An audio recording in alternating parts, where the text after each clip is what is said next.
Salve dan salam sejahtera. Perkenalkan, nama saya Margareta Wake dengan NIM 25869051056. Guru Agama Katolik di SMA Negeri 1 Sabu Timur, Kabupaten Sabu Rejua, sekaligus mahasiswa PPG BITS 3 di LPTK Santo Yakobus Merauke.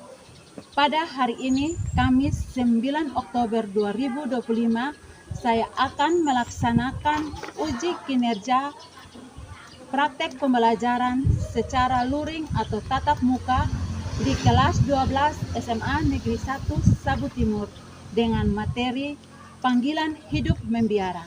Selamat menyaksikan, salve dan terima kasih.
Bapa, kami akan mulai dalam kegiatan belajar mengajar kami. Kami serahkan ke dalam tangan-Mu, kami percayakan ke dalam tangan-Mu, hingga kegiatan ini boleh berawal dan berakhirnya dengan baik.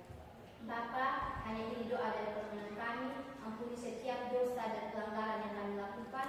Dalam nama Tuhan Yesus dan Bunda Maria, kami datang dan berdoa. Amin. Dan Bapa, Putra, dan Roh Kudus. Amin. Terima kasih Rica yang telah memberikan doa. Ibu akan mengecek kehadiran dulu. Ada yang sakit toh? Tidak ada, Ibu. Ada semua ya? Iya, Ibu. Terima kasih hadir semua. Hari ini kita akan membahas tentang panggilan hidup membiara. Panggilan hidup membiara. Yang kalian mengerti tentang panggilan hidup membiara. Apa itu pengertian hidup membiara? Panggilan hidup membiara adalah bentuk hidup yang dijalani secara sukarela oleh orang-orang yang dipanggil untuk mengikuti Kristus secara total. Panggilan hidup membiara yaitu orang-orang yang dipanggil khusus untuk hidup melibatkan diri di depan Allah. Baik, yang kedua, yang dimaksud dengan kaum selibat. Ada yang mengerti dengan kaum selibat? Pengertian dari kaum selibat itu apa? Siapa yang bisa? Febriani. Keadaan tidak menikah secara sukarela, berpandang secara seksual biasanya karena alasan agama. Selibat itu bahwa kita masuk dalam biara, biarawan itu tidak menikah. Kita hidup seutuhnya kepada Tuhan. Kita akan mempelajari hari ini tentang panggilan hidup membiara.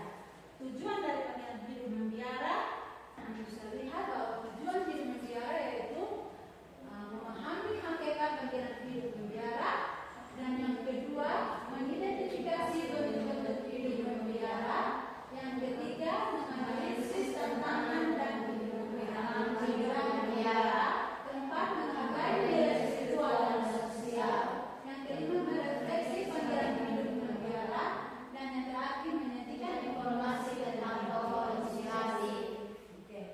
Di sini Ibu akan tayangkan sebuah video yang di situ mengatakan Bunda Teresia itu bunda seorang biarawan-biarawati yang hidupnya berbau dengan para kaum awam. Kisah perempuan hebat mengubah dunia, seri Mother Teresa. pahlawan hanya untuk kaum laki-laki saja. Perempuan-perempuan hebat ini layak kita sebut sebagai pahlawan juga loh. Berkat karya dan jasa perempuan hebat ini, mereka telah mengubah pandangan dunia. Sebelum kita berkenalan, jangan lupa klik tombol subscribe dan nyalakan loncengnya ya. Terima kasih. Mother Teresa. Mother Teresa atau Bunda Teresa adalah seorang biarawati yang mengabdikan dirinya di India.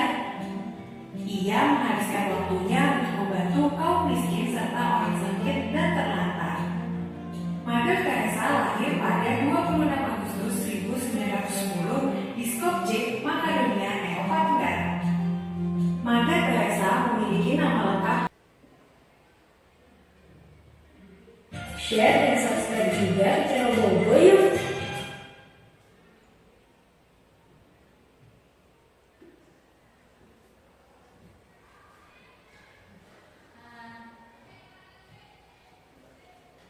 Anak-anak sudah menonton video tentang Bunda Teresa. Dari video itu, coba kalian menceritakan tentang latar belakang Bunda Teresa. Latar belakang Bunda Teresa. Oke, di sini Bunda Teresa sangat mempengaruhi keputusan untuk melayani orang miskin dan terlantar. Nama asli Bunda Teresa adalah Agnes Gonzalez Boyarsky. Ibunya bernama Darana. Ibu mengajarkan kepada Agnes tentang pentingnya membantu orang lain, terutama mereka yang membutuhkan. Bunda Teresa memilih melayani orang miskin, baik orang miskin, orang sakit. Orang sakit itu Bunda Teresa itu merawat orang sakit kusta. Bunda Teresa itu merawat orang yang sakit kusta. Dia tidak pernah jijik. Dia merawat dengan sepenuh hati Bunda Teresa. Jadi seorang Bunda Teresa itu dia lebih mengutamakan kepentingan masyarakat kecil, kaum miskin, anak yatim piatu, dengan para jompo, dengan sakit penyakit, khususnya penyakit lepra. Dia akan merawat orang tersebut itu sampai sembuh. Tidak ada merasa jijik sedikit pun. Baik. Di sini kalian sudah lihat di catatan atau buku tentang komunitasku surgaku. Kalian sudah pernah membaca tentang komunitasku surgaku? Sudah.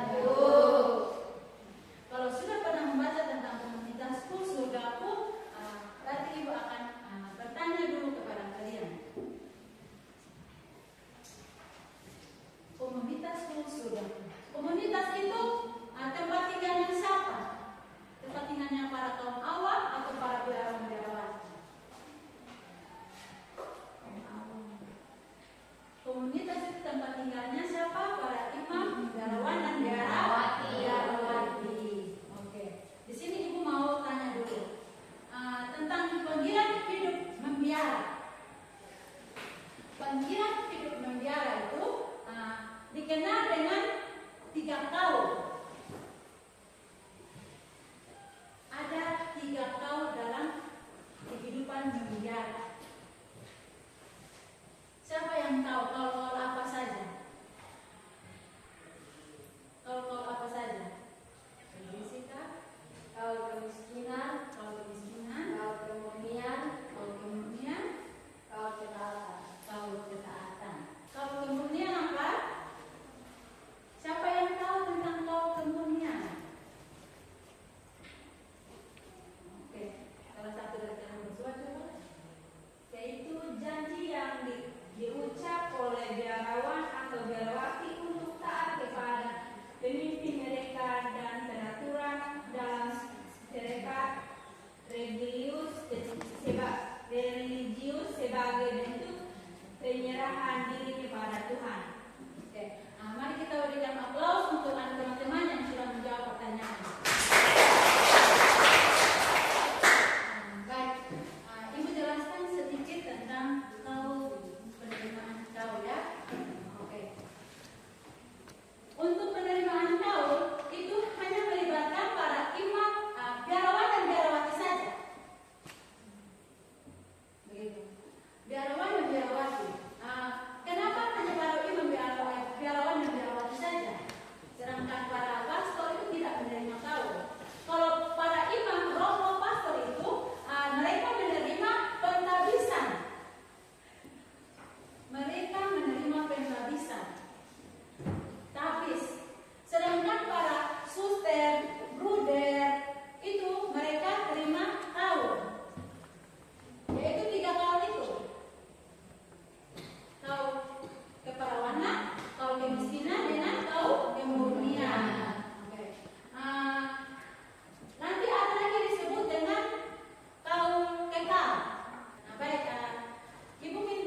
Nomor 2, mengidentifikasi motivasi seseorang dalam memilih hidup membiara. Nomor 3, menyebutkan contoh-contoh komunitas membiara di Indonesia. Nomor 4, menganalisis tantangan dan manfaat hidup membiara bagi individu dan masyarakat.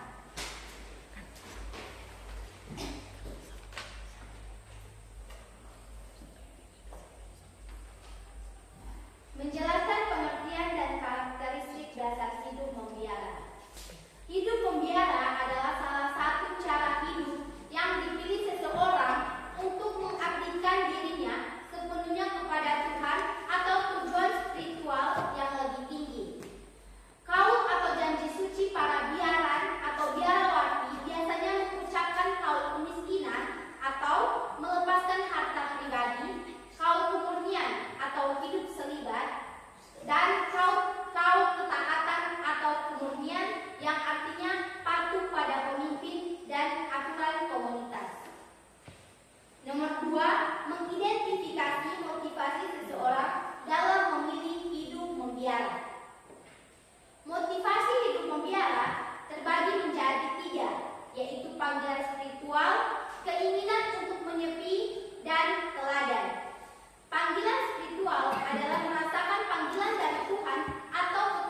sederhana.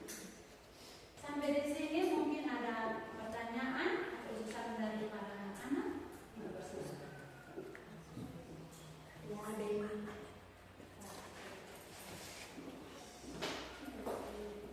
Pas. Nanti pertemuan berikut kita akan berbicara tentang panggilan profesi atau karir. Materi yang akan disampaikan minggu depan itu tentang panggilan profesi atau hidup berkarir. Sebagai tugas yang kalian kerjakan itu kalian membuat masing-masing orang membuat doa syukur, mengucapkan doa syukur terhadap panggilan hidup membiara.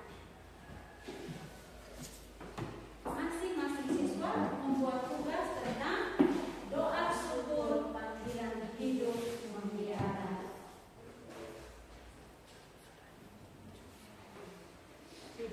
Sudah Bu. Sebelum ibu keluar, kita tadi sudah awal dengan doa, maka kita tutup dengan doa.